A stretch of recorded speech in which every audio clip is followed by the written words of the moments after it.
दोस्तों, आज मैं अपनी बात एक ऐसे शब्द से करना चाहता हूं जिसे भारी संदेह के साथ उछाला जाएगा। मुफ्त की रेवड़ियां यानी फ्रीबीज। जब आलोचक यह शब्द सुनते हैं तो अक्सर ऐसी तस्वीर पेश करते हैं जैसे सरकार करदाताओं के पैसे लेकर गैर उत्पादक योजनाओं को बर्बाद कर रही है। लेकिन अगर यूनानियों ने हमें कुछ सिखाया है तो यह है कि राज्य का उद्देश्य केवल हिसाब किताब संतुलित करना नहीं, राज्य का अस्तित्व लोगों को और बेहतर गरिमापूर्ण जीवन देने के लिए है।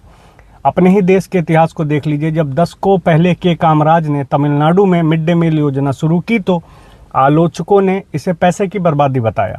लेकिन आज दुनिया भर के अर्थशास्त्री इसे मानव पूंजी में निवेश की एक पारदर्शी पहल मानते हैं, क्योंकि उस एक थाली ने सिर्फ एक भूखे बच्चे का पेट नहीं भरा बल्कि लाखों बच्चों को स्कूल तक पहुंचाया और एक ऐसे राज्य की नींव रखी जहां बहुआयामी गरीबी अब केवल 1.4% रह गई है।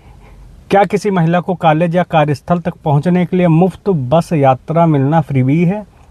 नहीं, यह उस अवसर का माध्यम है जिसकी वजह से तमिलनाडु में उच्च शिक्षा में नामांकन दर 52% तक पहुंची है, जो राष्ट्रीय औसत से लगभग दोगुनी है। और यही उन कारणों में से एक है कि देश की केवल 5% आबादी वाला राज्य भारत की कुल महिला कार्यबल में 40% से अधिक का योगदान देता है।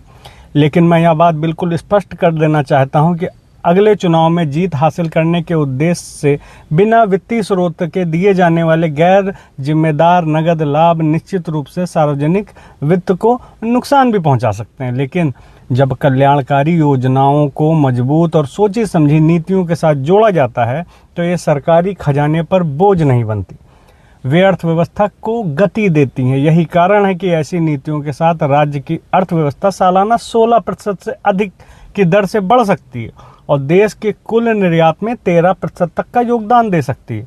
और इसलिए दोस्तों, सच्चा कल्याण केवल किसी को कुछ मुफ्त में दे देना नहीं, यह अवसरों का लोकतांत्रिकीकरण है।